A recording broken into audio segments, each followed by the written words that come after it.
Hello everyone, welcome back to my channel education Adda 9। आज का topic है मेंस्ट्रुअल साइकिल, जो कि ह्यूमन रिप्रोडक्शन से है।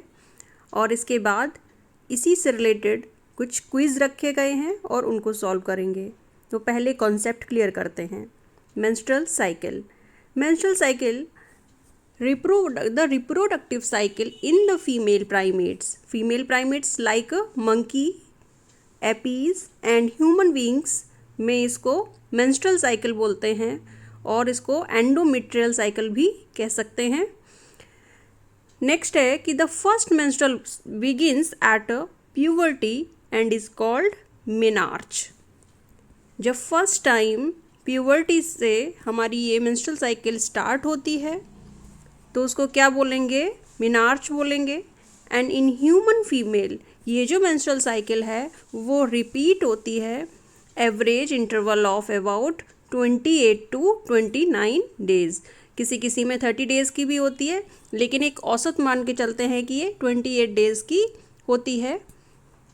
In the cycle of event starting from one menstruation till the next one is called the menstrual cycle. यानी एक जब शुरू होगी और उसके ख़त्म होते ही नेक्स्ट साइकिल स्टार्ट हो जाएगी। तो ये हमारी क्या है? एक तरह से मेंस्ट्रुअल साइकिल है और इसको हिंदी में मासिक चक्र भी कहते हैं। The phase of menstruation cycle are as follows. यहाँ पर मेंस्ट्रुएशन साइकिल की 3 फेजेस हैं: menstruation phase and proliferative phase, और या इसको फॉलिकुलर फेज और ओव्यूलेटरी फेज भी कह सकते हैं। एंड थर्ड है ल्यूटियल और सीक्रेटरी फेज। ये इसलिए भी इम्पोर्टेंट है कि यहाँ पर जो मेन रोल है वो हार्मोन्स का ही है, क्योंकि जो भी हार्मोनल चेंजेस होते हैं, एक स्टार्टिंग में हार्मोन्स कुछ और होंगे, उनका इंक्रीज़ और डिक्रीज़ लेवल अलग होगा, और लास्ट में मिड में जाके अलग होगा, और लास्ट में जाके at last in luteal phase में अलग होगा। तो यहाँ पर जो इसका रेगुलेशन है वो बहुत ज़्यादा इम्पॉर्टेंट है। तो आइए देखते हैं इनकी तीनों फेज डायग्राम से। ये हमारा मेंस्ट्रुएशन साइकिल का डायग्राम है। एनसीईआरटी में भी इसी तरह का दिया गया है और एनसीईआरटी से ही ये लिया गया है मेनली। तो यहाँ पर देख सकते हैं आप डायग्राम में कि 1 to 5 डेज़ तक आपकी क्या है? मेंस्ट्रुएशन होगा। यानी कि in human being it is a last 4-3-5 days. यहाँ से स्टार्टिंग बोल सकते हैं, या तो कि जो 1 to 5 डेज़ में ये 3 to 5 डेज़ का होता है एक तरह से।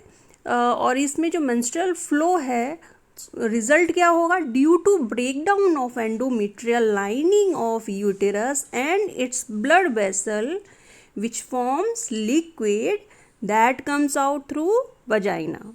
ठीक है, तो यहाँ पर 3 to 5 डेज़ तक ये चलता है। और एंडोमेट्रियल लाइनिंग, जब आपको फीमेल रिप्रोडक्टिव ऑर्गन में इंटरनल स्ट्रक्चर पढ़ाया गया था तो वहाँ पर 3 यूटेराइन वॉल थी। तो वहाँ पर जो आपकी सबसे अंदर की जो वॉल थी एंडोमेट्रियम, ठीक है, वहाँ पर ही आपको बताया गया था कि जो भी चेंजेस होते हैं वो एंडोमेट्रियम में होते हैं। तो जब एंडोमेट्रियल की जो लाइनिंग जब ब्रेक डाउन होगी तो क्या है? वहाँ से ब्लड वेसल्स जो होती हैं which forms a liquid form में जो ब्लड है वो आपका कम्स आउट थ्रू वजाइना।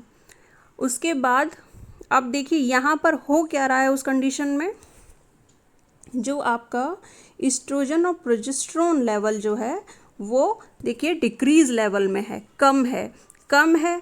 इसका मतलब ये अब सपोर्ट कर रहे हैं कि एंडोमेट्रियल की लाइनिंग जो है वो ब्रेक डाउन हो। ठीक है, अगर इस कंडीशन में अगर लेडी प्रेग्नेंट हो, लाइक जैसे अगर कोई आईवीएफ कराता है तो आईवीएफ में क्या करेंगे? ये हम मेनली एस्ट्रोजन और प्रोजेस्टेरोन देंगे जिससे कि एंडोमेट्रियल लाइनिंग जो है ब्रेक डाउन ना हो और बेबी जो है वो उसके प्रोटेक्शन के लिए देते हैं एक तरह से। ठीक है, अब क्या है ये 3 to 5 डेज़ तक आपकी मेंसेस होगी और 5 से 12 डेज़ तक ये क्या है आपकी अब फॉलिकुलर फेज स्टार्ट हो जाएगी, यानी इसे फिर से फॉलिकल्स का बनना स्टार्ट हो जाएगा। अब फॉलिकल्स का स्टार्ट हो जाएगा तो यहाँ से देखिए अब ईस्ट्रोजन और प्रोजेस्टेरोन लेवल जो है धीरे धीरे, प्रोजेस्टेरोन तो देखिए नहीं बढ़ेगा थोड़ा सा, लेकिन ईस्ट्रोजन लेवल है वो धीरे धीरे बढ़ रहा है। देन यो जो आपका फॉलिकल फेज़ है, फॉलिकुलर फेज़ है, यानी फॉलिकल्स के बनने का टाइम है। तो यहाँ पर जो एक हार्मोन है वो है आपका फॉलिकल स्टिमुलेटिंग हार्मोन। ये क्या करेगा, फॉलिकल्स को बनने के लिए स्टिमुलेट करेगा, ठीक है, इसलिए इसको प्रोलिफरेटिव फेज भी कहते हैं।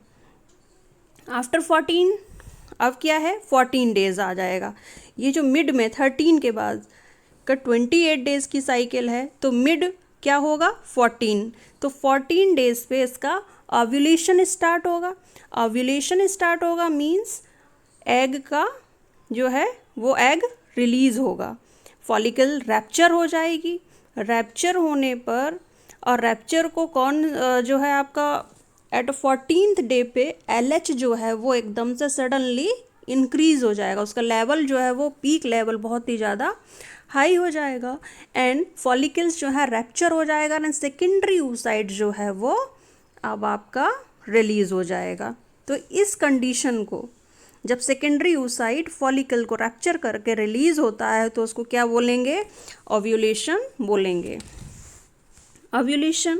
ओव्यूलेशन के बाद स्टार्ट होगा आपका ल्यूटियल फेज, या इसको बोल सकते हैं सीक्रेटरी फेज। सीक्रेटरी फेज में ये जो सीक्रेटरी फेज है वो आपका 14 से लेके ये जो आपका 28 जो नहीं लास्ट तक होगा, ठीक है। तो इसमें क्या होगा कि जो भी आपका जो प्रोजेस्टेरोन है, प्रोजेस्टेरोन लेवल अब धीरे धीरे इंक्रीज़ होने लगेगा और इस पीरियड में LH एंड FSH में भी चेंजेस आएंगे।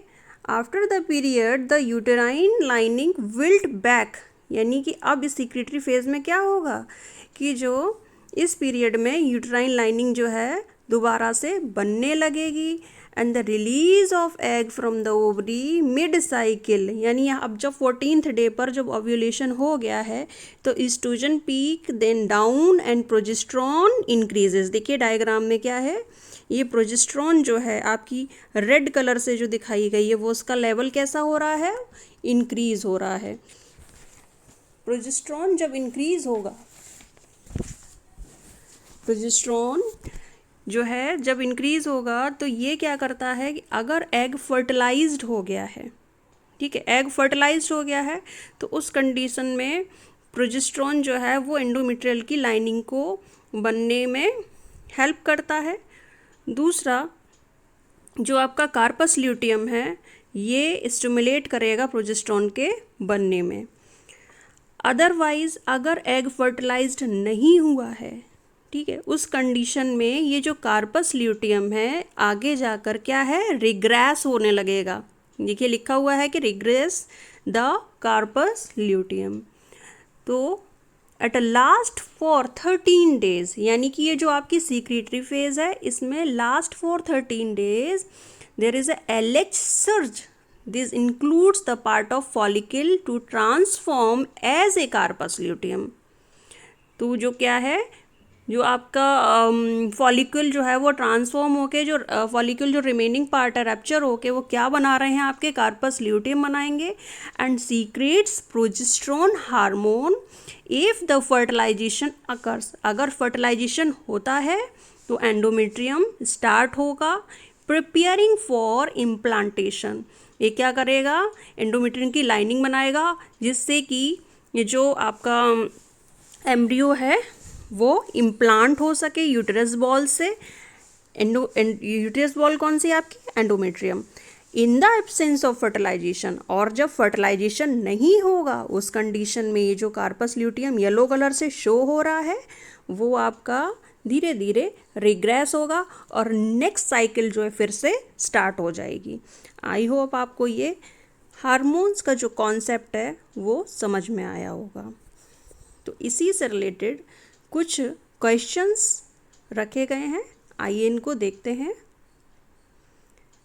पहला क्वेश्चन है, the LH surge is primarily responsible for which menstrual cycle event. तो LH सर्ज कब होगा? देखिए ओव्यूलेशन के टाइम ये दिखाया गया है। LH की पीक जो है सबसे ज़्यादा हाईएस्ट है और उस कंडीशन में एट 14th डेज क्या हो रहा है? ओव्यूलेशन। तो यहाँ पर जो राइट आंसर है वो हो जाएगा ओव्यूलेशन। ठीक है, एपोप्टोसिस होगा नहीं, क्योंकि एपोप्टोसिस होता है programme cell death and endometrium sloughing ही नहीं होगा, and see a decrease in PGF2 अल्फा। तो राइट आंसर क्या था हमारा? ओव्यूलेशन। क्वेश्चन नंबर सेकंड है कि where are the luteinising hormone यानी LH एंड FSH प्रोड्यूस। तो जो ल्यूटिनाइजिंग हार्मोन और FSH हार्मोन है वो कहाँ से रिलीज होते हैं, यानी कहाँ से प्रोड्यूस हो रहा है? तो ऑप्शन दिया है A interior pituitary, B posterior pituitary and C adrenal gland and D hypothalamus. तो यहाँ पर एड्रीनल ग्लैंड नहीं होगा, क्योंकि एड्रीनल ग्लैंड से मिनरलोकॉर्टिकॉइड ये सब होते हैं। पोस्टीरियर पिट्यूटरी से आपका ऑक्सीटोसिन और वैसोप्रेसिन होता है। हाइपोथैलेमस से आपके हाइपोथैलेमस एज ए हाइपोथैलेमस में भी आपका इंटीरियर पिट्यूटरी और ये सब होते हैं। तो एक स्पेसिफिकली बताना है तो कहाँ से होना है, वो होता है आपका इंटीरियर पिट्यूटरी से। ठीक है, ये गोनेडोट्रोपिन हार्मोन्स होते हैं। आगे चलते हैं, अगला क्वेश्चन है, the which hormone is corpus luteum responsible for producing. तो जो कार्पस ल्यूटियम जो है वो रिस्पॉन्सिबल होता है किसके प्रोडक्शन के लिए? तो हमने यहाँ पर डायग्राम में देखा था कि जो कार्पस ल्यूटियम है, तो जब कार्पस ल्यूटियम बनना है तो उस कंडीशन में ये देखिए रेड कलर की जो पीक है प्रोजेस्टेरॉन की वो इंक्रीज हो रही है। दैट मीन्स ये इन्वॉल्व होता है the production of progesterone hormone. ये है इसका राइट आंसर। क्वेश्चन थर्ड का डी, ऑप्शन डी। ठीक है, आगे चलते हैं। Question 4, the which hormone is responsible for hormone stimulating the growth of ovarian follicles in the ovary prior to ovulation. ठीक है, तो इसमें पूछा गया है कि ओव्यूलेशन से पहले जो फॉलिकल्स बनते हैं, ठीक है, तो फॉलिकल्स को बनने के लिए कौन सा हार्मोन रिस्पॉन्सिबल होता है? यानी फॉलिकल्स को आपने देखा था कि यहाँ पर जो फॉलिकल यानी जो फॉलिकुलर फेज है और कह सकते हैं जो प्रोलिफरेटिव फेज है, यहाँ पर जो FSH हार्मोन है यानी फॉलिकल स्टिमुलेटिंग हार्मोन है वो आपका फॉलिकल्स को बनने में इन्वॉल्व होगा। तो यहाँ पर हमारा ऑप्शन है ए।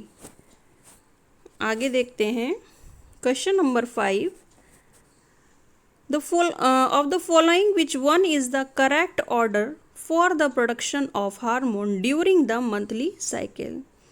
तो इसका एक जो करेक्ट सीक्वेंस है वो क्या होगा? तो यहाँ पर आप सिर्फ माइंड में डायग्राम को रखिए। अगर एक बारी डायग्राम आपको याद होगा तो आप ईजिली कहीं से भी आपको पूछ लिया जाए किसी भी हार्मोन का रोल तो आप इजीली बता सकते हैं। यहाँ पर देखिए ईस्ट्रोजन और प्रोजेस्टेरॉन और FSH और LH ये सब स्टार्टिंग में है। तो ऑप्शन हम देखते हैं, ऑप्शन ए है LH, estrogen, FSH and progesterone. ये नहीं होगा। ऑप्शन बी दिया गया है estrogen, progesterone, LH and FSH। C दिया गया है FSH, ईस्ट्रोजन, LH, प्रोजेस्टेरॉन, और डी दिया गया है FSH, LH, ईस्ट्रोजन और प्रोजेस्टेरॉन। तो यहाँ पर जो हमारा राइट आंसर होगा वो होगा estrogen, progesterone, LH and FSH। आगे चलते हैं। During the question number 6, during the menstrual cycle progesterone level are at their highest during the, progesterone level जो है वो कब हाईएस्ट होगा, जब मेंस्ट्रुअल साइकिल चल रही होगी आपकी। तो प्रोजेस्टेरॉन लेवल आपका होगा, ये देखिए किस फेज में हाई हो रहा है, ये आपका सीक्रेटरी फेज में हो रहा है, यानी ल्यूटियल फेज में हो रहा है। तो आप कह सकते हैं यहाँ पर ऑप्शन होगा आपका ऑप्शन सी, यहाँ पर ऑप्शन होगा आपका option C, luteal phase, second half of cycle. अगला क्वेश्चन है 7th, in a normal 28 days menstrual cycle when would you expect ovulation to take place। जो नॉर्मली 28 डेज़ की जो मेंस्ट्रुअल साइकिल होती है, तो ओव्यूलेशन उसमें एक्सपेक्टेड जो ओव्यूलेशन का डे है वो क्या होगा। तो उसमें जो एक्सपेक्टेड ओव्यूलेशन का डे जो होता है, अगर 30 की साइकिल है अगर आपकी, तो हाफ होगा उसका, यानी 15th डे पे होगा। अगर 28 डेज़ की होगी तो आपकी कैसे होगी, ऑप्शन होगा इसमें डे 14। तो यहाँ पर ओव्यूलेशन का डे कौन सा होगा, डे 14 होगा।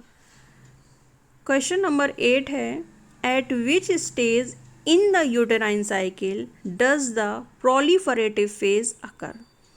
यहाँ पर पूछा गया है कि जब भी यूटेराइन साइकिल, और कह सकते हैं वही आपकी मेंस्ट्रुअल साइकिल या एंडोमेट्रियल साइकिल चल रही होती है, तो उसमें प्रोलिफरेटिव फेज कितने दिन से कितने दिन तक की रहती है। ठीक है, तो यहाँ पर देखिए ये फेज़ आपकी 5 से स्टार्ट हो जाती है और एटलीस्ट ओव्यूलेशन डे तक, डे से थोड़ा सा पहले तक रहती है। तो ये इसका राइट आंसर होगा आपका 5 to 14 डेज़। ठीक है, तो इसका राइट आंसर होगा ऑप्शन बी, 5 to 14 डेज़ तक। और इससे पहले जो होगी वो मेंसेस का होगा, इसके बाद से फॉलिकुलर स्टेज स्टार्ट होती है। सॉरी, ये बताना था क्वेश्चन नंबर 8 का। तो इसका जो राइट आंसर है वो होगा आपका ऑप्शन बी, ऑप्शन बी होगा डे 5 to 14 डेज तक। अगला क्वेश्चन है, at which stage in the uterine cycle does the secretory phase. अब पूछा गया है कि अब इसमें सीक्रेटरी फेज कब से कब तक रहेगी। तो जो सीक्रेटरी फेज है वो आपकी रहेगी 14 to 28 डेज तक। कब से कब तक रहेगी, 14 to 28 डेज। जैसे कि आपने स्ट्रक्चर में देख सकते हैं, ल्यूटियल फेज जो है ओव्यूलेशन के बाद से स्टार्ट हो जाएगी और वो रहेगी आपकी नेक्स्ट साइकिल तक, जब तक दूसरी साइकिल स्टार्ट नहीं हो जाती, यानी 28 डेज तक रहेगी। क्वेश्चन नंबर 10 है, which one of the following is a primary source of progesterone in the later stage of pregnancy. तो पूछा गया है कि जो प्रोजेस्टेरॉन जो बन रहा है हार्मोन, उसका प्राइमरी सोर्स क्या होगा अगर प्रेगनेंसी हो जाती है। तो प्रेगनेंसी हो जाती है तो आपको बताया गया था कि ऑप्शन होगा आपका progesterone, sorry corpus luteum. Corpus luteum ही तो जो फॉलिकुलर फॉलिकल जो है रैप्चर हो रहे हैं, अब वो रैप्चर होके क्या बना रहे हैं, कार्पस ल्यूटियम बना रहे हैं, एक येलो कलर पिगमेंट जैसा है। तो वो आपका क्या है, प्राइमरी सोर्स है ऑफ प्रोजेस्टेरॉन का है। कार्पस ल्यूटियम क्या बना रहा है, progesterone. If the egg is fertilised, otherwise the corpus luteum is regress. तो आई थिंक आपको यहाँ तक ये समझ में आया होगा। Thanks for watching video.